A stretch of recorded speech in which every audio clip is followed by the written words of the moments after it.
Iba pang balita, na inquest na po ang paring na aresto sa Marikina nang maaktuhang may kasamang menor de edad na babae na ibinugaw umano sa kanya.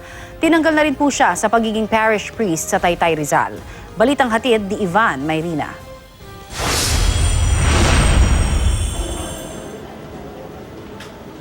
Kasama pa mismo ni Monsignor Arnel Lagarrejos sa kanyang sasakyan ng 13 anyos sa babaeng ibinugaw sa kanya nang arestuhin siya sa entrapment operation itong Biyernes sa Marikina.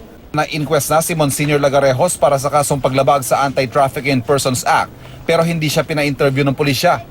Inentrap si Monsignor dahil binanggit siya sa counseling ng menor de edad na biktima na naunang nahuli dahil sa paglabag sa curfew ng Marikina noong isang linggo. Sinabi nitong ibinubugaw siya ng kaibigang 16 anyos kay Monsignor. So, dahil siguro sa hirap ng buhay, kaya ganun. And then siguro po implementation din po ng barkada. At itong Biyernes nga, nagkasundo ang bugaw ng biktima at ang pari. Inood na lang mga operatiba yung sasakyan ng suspect hanggang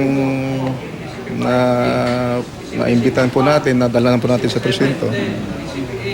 With that, hindi naman natin alam na pari siya dahil hindi naman siya sinasabi na pari. Hanggang nakalaunan lang po. May nakuha rin naman ng baril mula sa SUV ni Monsignor pero may lisensya raw ito at may permit to carry. Nagkasa na rin ng sariling investigasyon ang CBCP. Kapag ang simbahan nakita na talagang merong pagkakamali at saka talagang dapat parusahan yung pari, pinapadala sa Roma. Paruso ng simbahan yung pagkapari mo, pagka-estadong pari mo ay alisin sa iyo. Pero ngayon pa lang, tanggal na si Lagarrejos sa pagiging parish priest ng St. John the Baptist Church sa Taytay, Rizal, gayon din bilang presidente ng Cainta Catholic College. Hindi tama yung sa paring ganun. Dahil nga siyempre, isa pa, nanunungkulan siya sa simbahan. Tapos,